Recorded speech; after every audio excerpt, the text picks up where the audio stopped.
Stephen, how the squad pulled up after that big morale-boosting 1-0 win over Canberra? Always takes a couple of days to get going again after that. Just because of the physical output, there's a few sore bodies. So, we've rested a few up and, luckily there's a good lead in time to the Jets game. But, I think morale-wise, feeling very good. But we're not getting ahead of ourselves. It's just it's one win keeps us in the pack, and Newcastle, a very important fixture for us. Yeah, how do you go about preparing the squad for Newcastle? But given the win over Canberra, there's, I guess, a sense of confidence within the squad. How do you harness that confidence, but also make sure it doesn't turn into overconfidence and so much so that this maybe becomes a banana skin game? I think it's a banana skin game anyway. So I think we just need to be ready for that.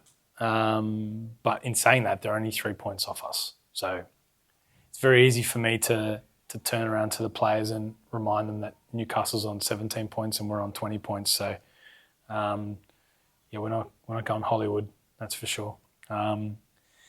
Look, we just got to stick to the process and stick to what works for us and make sure we travel well, look after our bodies and go there with confidence and play and just not go on our shell.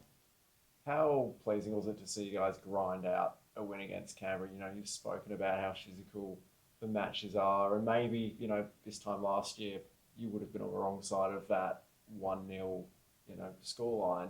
Yep. How have you seen the team grow in that respect, their ability to just manage games a bit better?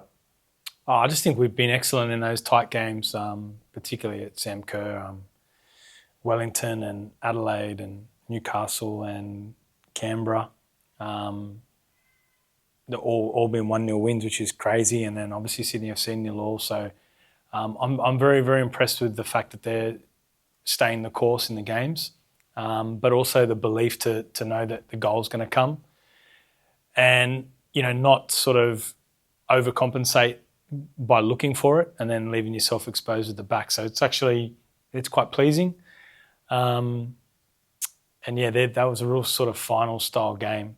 I know there were comments that it wasn't a particularly great game, but I thought it was a very good game, particularly for us because I feel like how we planned the game was exactly how it went, and it's really, really pleasing for us. So can we do the same with Newcastle? Absolutely, we can. It's just we've got to make sure we're up for it physically, mentally, and I think we'll be okay. How's Naomi Chenema and Megan Wynn's recovery tracking?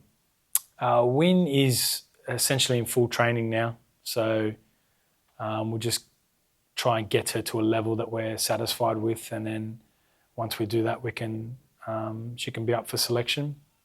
Naomi, probably a little bit further off. She needs to get herself primed and fit, and then obviously join training fully, and then see where she lands after that. But I think obviously the 3-week break will help us in both of those scenarios. You spoke last week about the front line needing to be more courageous with taking shots and turning attention sort of away from finding that perfect moment. That mentality paid off over the weekend. So how do you and the squad intend to keep this more courageous style of attacking momentum going into the weekend and also potentially finals football as well? Well, I think it's just giving the 3 girls that play, that start, or even the players that come off the bench, just some confidence that they can shoot and that's going to yield an outcome for them. There was a little bit of that in training again today, which is good.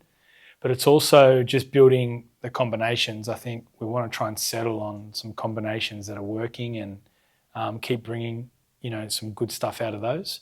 But in the meantime, we've got to obviously find ways to win games. And I think the most pleasing thing about the Canberra game was that we found a way to score and to win, because we were facing an unwanted record of 4 games in a row without scoring, which would be a club record. So we didn't want that. So I'm very pleased, very, very pleased for the girls in that regard. And then Therese Morrissey's Player of the Month award is now the second the squad has had in a row. How are these individual accolades contributing to the mentality and the dynamic of the squad as a whole? Oh, I actually mentioned it today.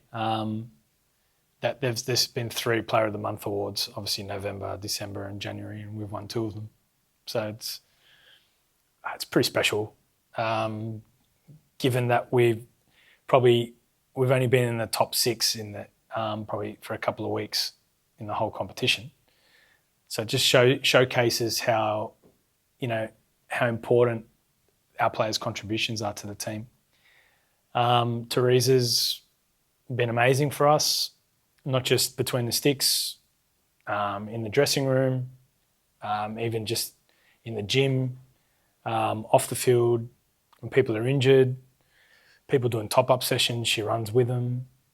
Even after the games, she's just been battered for 100 minutes, and then people are doing top-up sessions at Sam Kerr, and you see Teresa running alongside them and pushing them.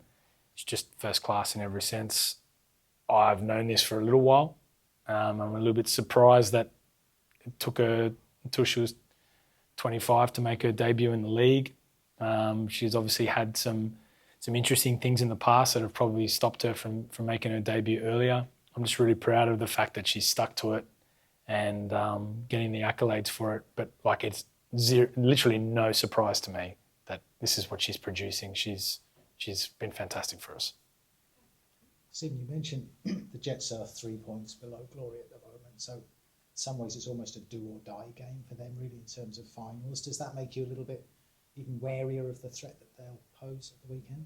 I think they're a very good team. And just look at some of the games they have won this year. They've been very good in those games. They've got some great strike weapons. Lancaster and Sophie Hoban been very good for them. Melina is obviously someone that's had a lot of experience in the league. Kelly Brown, who we know very well. We definitely can't take them lightly, but I think we have to have confidence that what we're doing at the moment is keeping us in games, keeping the games close, and laying the platform for us to go and get 3 points. Now, everyone talks about our away form.